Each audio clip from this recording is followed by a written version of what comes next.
Io sono molto legato a Irsina, alla Basilicata, ho anche un appartamento a Maratea. È vero, quando ero giovane avevo voglia di scappare dalla Basilicata perché la sentivo molto stretta. Quando poi si è fuori si apprezzano cose che vivendo sul posto non riesci a comprendere. Però devo confessare, non potrei vivere qui con la burocrazia e il sistema che c'è in Basilicata in Italia. In Svizzera c'è molta più flessibilità. Noi volevamo creare la SRL in Basilicata, ma ci hanno prospettato un'attesa di 3 mesi con tutta una serie di scartoffie. Noi abbiamo creato la nostra SRL a Basilea in 3 giorni. Ci dispiace, il mio socio poi è molto legato alla Basilicata, lui ha delle origini anche siciliane, per cui è un uomo che viene anche in qualche modo dal sud. Uno dei suoi nonni, il nonno materno, era palermitano.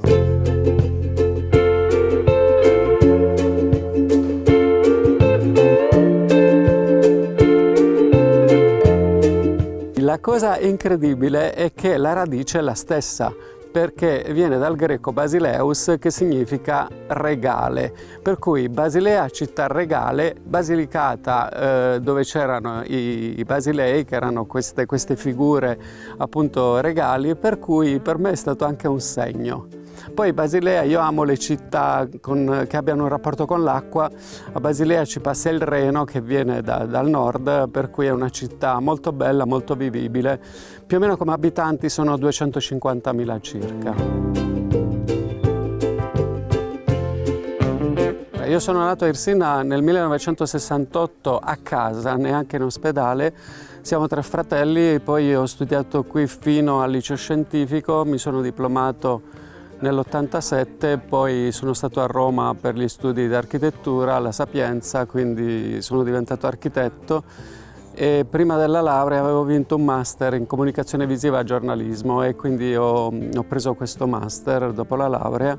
Avevo conosciuto Giulia, la mia ex moglie. Con lei abbiamo avuto un figlio, e quando eravamo in attesa di Luca lavoravo a Roma in un'agenzia pubblicitaria e abbiamo deciso di andare in Svizzera perché avevamo venduto l'appartamento che mio padre mi aveva acquistato di 2 camere, dopodiché uno più grande, per cui Giulia non aveva più lavoro appena hanno saputo che era incinta. E allora lì diventava un po' problematica la situazione, si è deciso, lei era professoressa a Basilea, di trasferirci a Basilea, e questo nel novembre del 1999.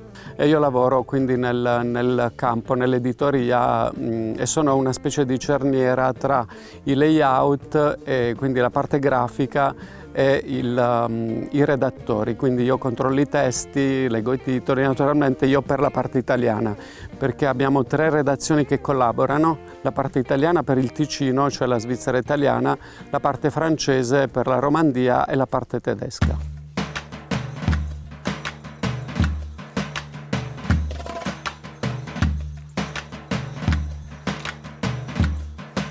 La nostalgia. Io avevo comprato, papà aveva una ditta di costruzione, io dicevo sempre a mamma: se al centro storico capita l'occasione di una casa che abbia una piazzetta davanti, fammelo sapere. Quindi nel 2005 ho acquistato questa casa al centro storico con questa piazza davanti. All'epoca mi dicevano: ma sei un cretino, perché lì non abita quasi più nessuno.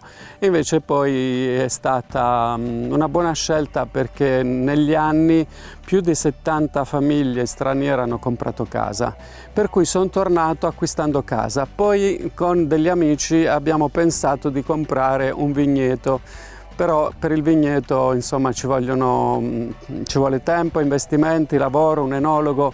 Poi invece ci siamo spostati su un uliveto, quindi abbiamo cominciato ad acquistarlo nel 2014 con l'idea di fare un po' di olio per noi. Ora abbiamo un uliveto di 6,5 ettari con 1000 alberi circa, e abbiamo creato una SRL, quindi vendiamo il nostro olio della Basilicata in Svizzera.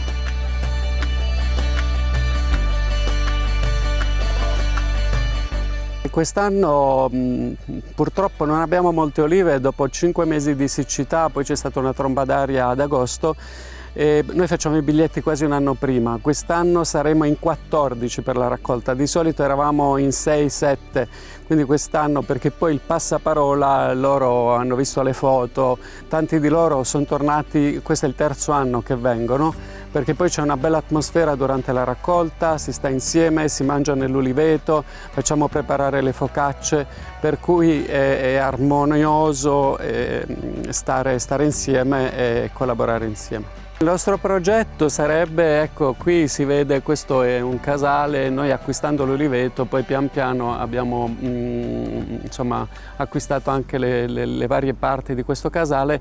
La nostra idea sarebbe di farci un agriturismo, è un'idea non a breve termine, poi magari potremmo anche chiedere dei fondi alla Comunità Europea per farci un agriturismo anche con magari una piscina con dei cavalli.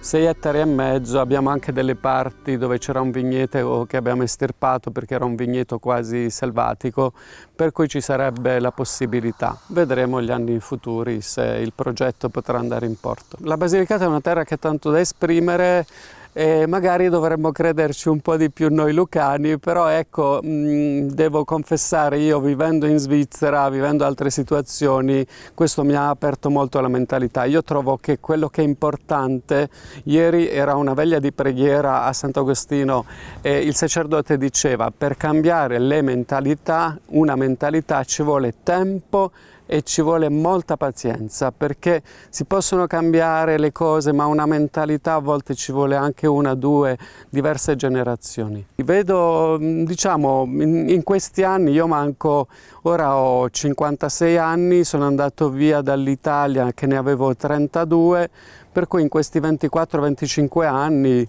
delle cose sono cambiate in Basilicata in positivo, altre cose magari mi piacerebbe che ci fosse un po' più un'accelerata.